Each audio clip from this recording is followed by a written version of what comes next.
everybody. Welcome to The Rundown with Ramon. Today we have here Dr. Pam Middleton, who's going to guide us through an interesting topic. And I would think this is for everybody, but laser focused to the ladies who are listening to The Rundown with Ramon, why self-care is important for you. Dr. Pam, how are you? Thanks for being here today on The Rundown with Ramon.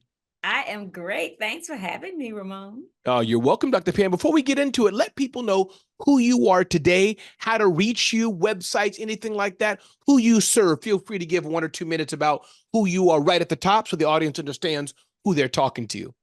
Okay. I'm Dr. Pam Middleton, physician, TEDx speaker, well-being coach. I help women who are overworked, overwhelmed, overcommitted, and are overweight to stop burnout, manage and decrease stress so that they can live the life that they desire. You can reach me across all social media at Pam Middleton, MD. I love that. And that is Middleton. Those may be listening or, not paying attention to it. So, yeah. yes. PAMMIDDLETONMD.com. And Yes. wonderful. And definitely do reach out to Dr. Pam Middleton because this is going to be a great discussion. So, Dr. Pam, let's get right with it. Help us understand, pinpoint right to the point. Who are the women you're working with? And it could be others too. Who are the women you're working with? And what's their problem? What's their problem? They're like, I need help. Can you just unpack? Take it where you want it. But what are they like? I'm hearing a noise in my car. It's not moving. Let me take it to the mechanic, if you get what I'm trying to get at. Because this is not my field, but I know to be helpful for somebody. So please unpack that for us.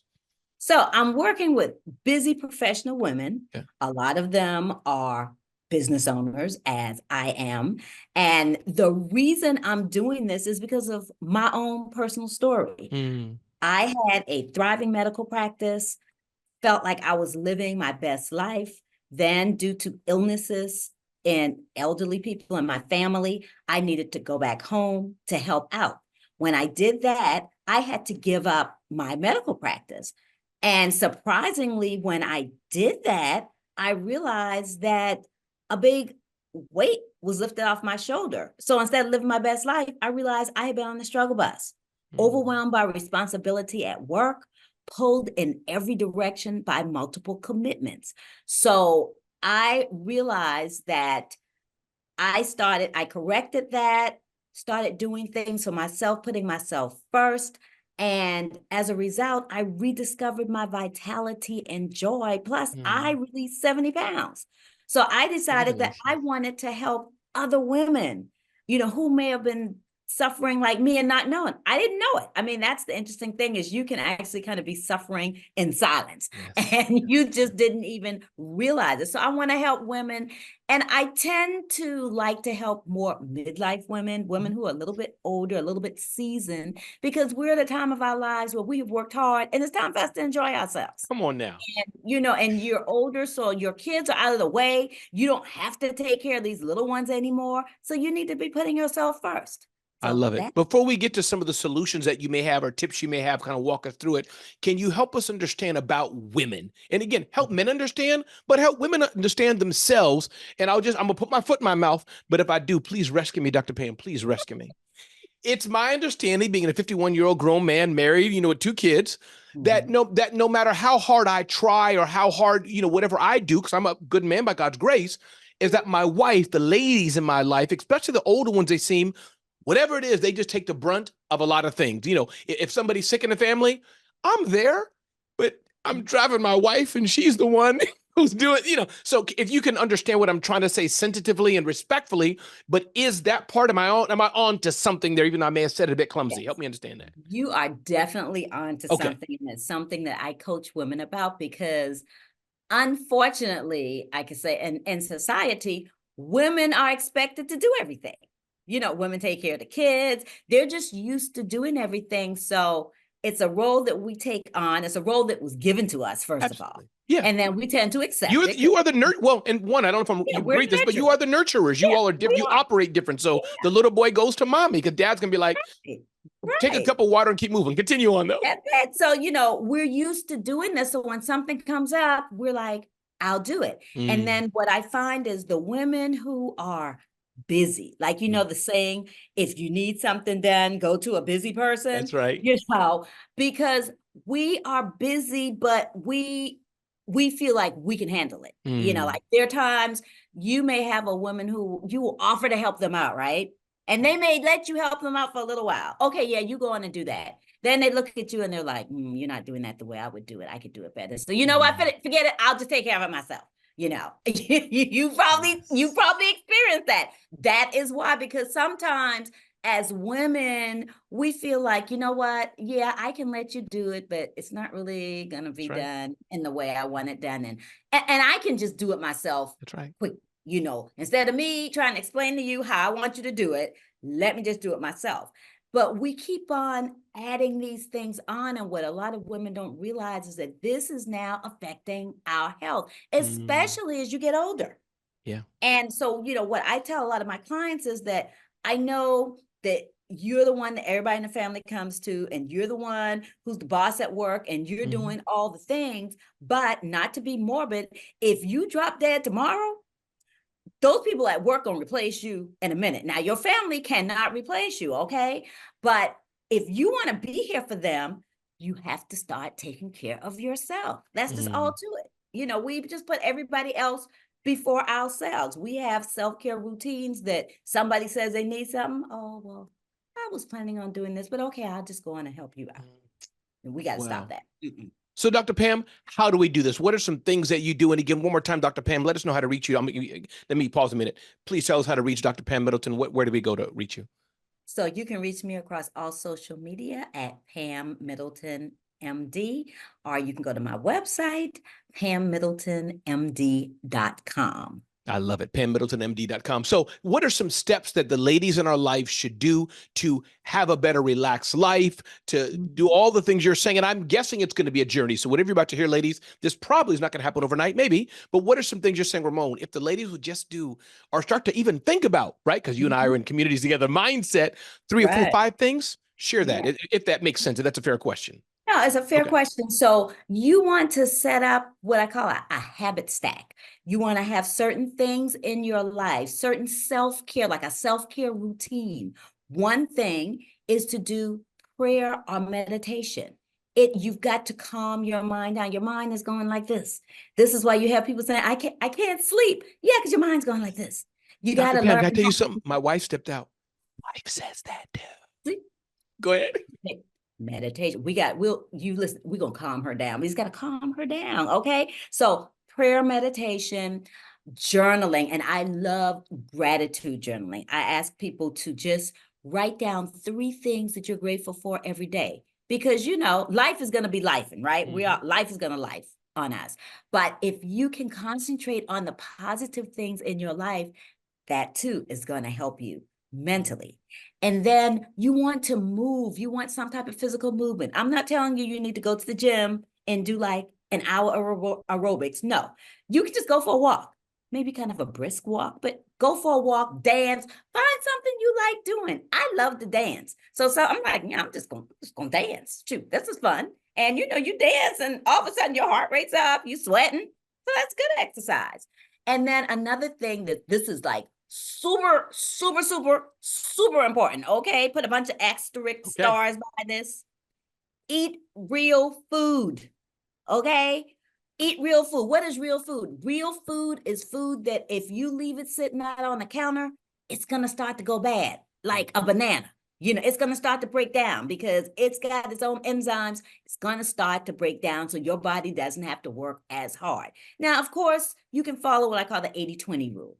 80% of the time, eat the real food. 20% of the time, yeah, you know, have fun, do whatever. But most people have it flipped around. You know, 20% of the time we eating the right stuff, right? So you want to eat real food. And last but not least, you want to get adequate rest. You should be sleeping 7 to 8 hours a night. Because, you know, I hear people bragging about lack of sleep. Oh, yeah, you know, I only sleep 4 hours a night. Oh, I only been sleeping 3 hours. I'm like a badge of honor. Yeah, I'm like, oh, you need to sleep. And if you do some of these things, you will be able to sleep better for the people who can't sleep well. So, you know, that's really important because this also affects your immune system. So we're talking about physical and mental health. So, yeah. I love that. Dr. Pam, I can feel it that many women are saying, I've tried this or I want to do it. And I'm going to give you one more scenario. Let's assume they have a husband. Not all, you may not need, you know, not all women are going to have a husband for sure, but I want to set you up with a certain scenario. Kids out of the home, or they're great kids, loving their mama. Husband's a great guy. He begs her to go out, says, here's $1 million, go. Talk to that woman, though, who says she still can't do it. Because I'm sure it's a different scenario. Women are like, my husband won't let me, I can't do it, everybody, blah, blah, blah. But she has a support network that's saying, Jenny, please go forth. But whatever reason, Jenny's not. You get the scenario I'm trying to give? Because, okay. Jenny won't do it. But and sometimes in those cases, there's something mentally that's stopping her. So another thing that happens is you might want to assess yourself, figure out if you need some more help. You know, obviously I'm a coach, but I'm not a therapist. So a lot of people need therapists. And you like now, right now in the medical field, so putting on my doctor hat now, they are really, you know, mental health is huge. So when you go in for your regular exams, a lot of times they're asking you certain questions to see where you are with your mental health. And if you may be suffering from depression or some other form of, you know, mental, I don't want to call it illness, but just mental dis-ease, let's put it that way, mental dis-ease. And so that's something like maybe go and get evaluated to make sure something else isn't going on. Like, why can't you just do it? You know, I actually had a client that I did ask her, I need you to just take one day. I need you to take one day, clear your schedule, relax, because there were some things going on physically that I really thought was a result of her stress. And you know that she told me that I can't do that. I can't take a day off. Now, I coached her some more. So eventually she did it. And then, of course, what was going on, the pain that she was having, it actually got better. But she had to be coached to this point, but she also has done some therapy. So she needed a little bit more. Let's end on, end on one thing, Dr. Pam, and feel free to add something else I didn't ask you, but I'm guessing that like anything in life, anything that's difficult in life, some things people can do on their own. I know me, I didn't get any help to go on my journey of trying to live a better life, working out, going to the gym. I just kind of like a David Goggins, you know, one point he's like, enough, I'm going. That's how God's made me. I'm guessing many people, though, do need help. Can you talk about working with somebody like yourself, a lady who's listening to us today, and she's like, I want this life. I've tried it. I've journaled for 2 days and stopped. I've taken a walk for 4 days and stopped. I've told everybody, nope, get out. Mama's going to take a bubble bath, but I stopped. What is it like to work with somebody, you or somebody like you, represent the industry, the women who haven't had coaching, haven't had a buddy or whatever, the general scope of things? Can you help unpack that a bit for us? So I know what I do and what a lot of coaches are doing is we're creating communities.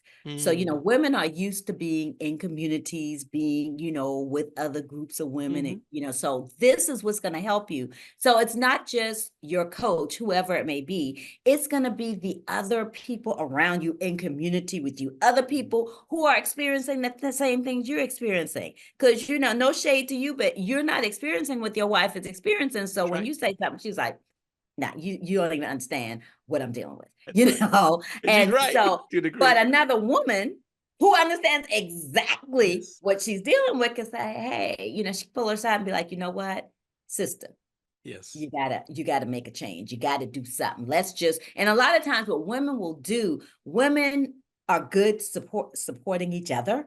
So a lot of times a woman may almost like take you by the hand.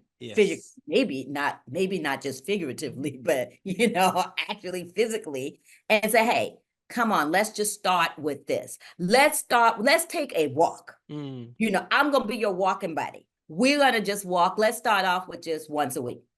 Once a week, we're going to walk, and it's going to be our time to decompress and talk about, you know, how crazy all the things are going on in our lives. And so that's another thing is when you get in groups, it becomes more than just doing that thing. It's like, okay, I'm going to get to decompress. I can't wait to get with the ladies so we can just, you know, relax and talk about our crazy husbands. No. Yes, indeed. Let's go.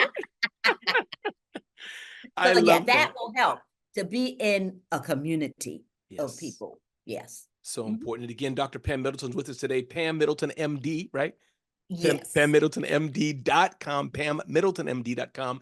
Definitely check her out. Dr. Pam, anything I didn't ask you today or anything that's Ramon, I just want to get this out. Right. Anything you wanted to add today, the rundown So with Ramon audience? yes, I have two things to say. Please take your time. Thing number one, the one thing that I want to leave women with is you have to set boundaries. Okay. You've got to set healthy boundaries in order to take care of yourself.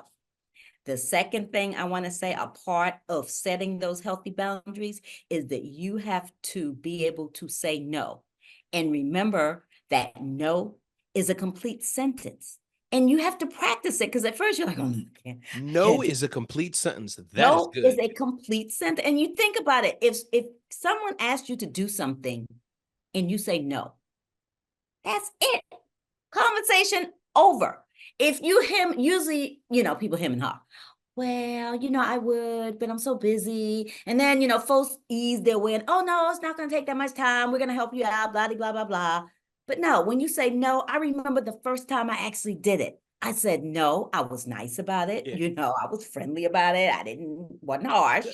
Dr. But Pam, go ahead. Go ahead. she kind of like stepped back, like, oh, and that was it. Like, end of discussion. Let me practice this with you. I'm Deacon Ray. Yes. Dr. Pam, how are you? I'm great. How are you, I'm good. Deacon? Your family doing Deacon okay? Ray? The boys okay? Doing good? Yes, everything's fine. Everybody's well. Wonderful. You made some good food and blah, blah, blah last year. Thank you so much for that. I appreciate that. Yes. And thank you so much for the offering you gave us last month. Thank you. Thank you. So you're doing okay, right? Things are good? Blessed and highly favored. Blessed and highly favored. Wonderful. Listen, we were wondering if you could cook that meal for 1,000 people again this year. Thank you for doing it the last 47 years. And we're sure you're going to say yes. And let me just write your name down. You go to Deacon Ray, yes. I have to say no this year. No, I said, no, the pastor asked me to call you and asked me to ask you for that. So, yeah. So, no. And we could go on like that. So but I'm disappointed. I'm feeling bad. You feel bad now, right? Because you disappointed me, or is that growth and maturity to get to that point? Now break down. I realize that I have to say no to you because I'm saying yes to myself. Mm-hmm. So I'm saying yes to myself. And another thing to remember, because once you start saying no to things you don't really want to do, you start learning that you also have to say no to things you might want to do but don't have time. So I'm sure I would love to do all that cooking for you, but I can't. I do not have time. It will not fit into my schedule. Yeah. Without and of course, that cooking goes to everything. Can you do this? Can you drive here? Can you type the report up, do the study, whatever it may be in work and life, but whatever. So you have to say no. And another thing, and I should have added this too, is you have to be organized. So you have to know what's already on your plate, because a lot of times what gets women in trouble, or what gets busy people in trouble, is that you underestimate what you already have on your plate, because it's not like all laid out and you're like, oh yeah, I can just add that in. And then once you try to add it in, you realize I really can't. So if you are more organized and you know exactly what it is, then once again, it becomes easier to say no, because there's no time. There's 24 hours in the day. And if all of that time is booked and somebody says, well, can you give me 2 hours? No, there's no 2 hours there, Yes. So yeah. So, and you get more used to it. And like I said, remember, for the things you want to do, no might not mean no forever. It just might mean no, not right now. So I'll be able to cook for you in the future again. It's not like forever, but this time, that's no. good. I feel better now. We're good now. Yeah, but this time, no. In the future, I'll be happy to. I love it. Everybody, this is my friend, Dr. Pam Middleton. See her at PamMiddletonMD.com, PamMiddletonMD.com. My name is Ramon Ray. Please, add something else? Absolutely. So for the people who are, maybe they're like, yeah, I'm feeling a little bit burnt out. If you want to know for sure, if you're struggling from burnout, you can take our quiz at quiz.PamMiddletonMD.com. There you go. Quiz.pammiddletonmd.com. Quiz.pammiddletonmd.com. Everybody run, do that now. Quiz.pammiddletonmd.com. I may take that quiz too. So if you see Ramon come through there, then you'll know it's me. Okay. Dr. Pam, it's been a pleasure having you with us again. PamMiddletonMD.com and quiz.PamMiddletonMD.com. My name is Ramon Ray. This is The Rundown with Ramon. Thank you for being here today.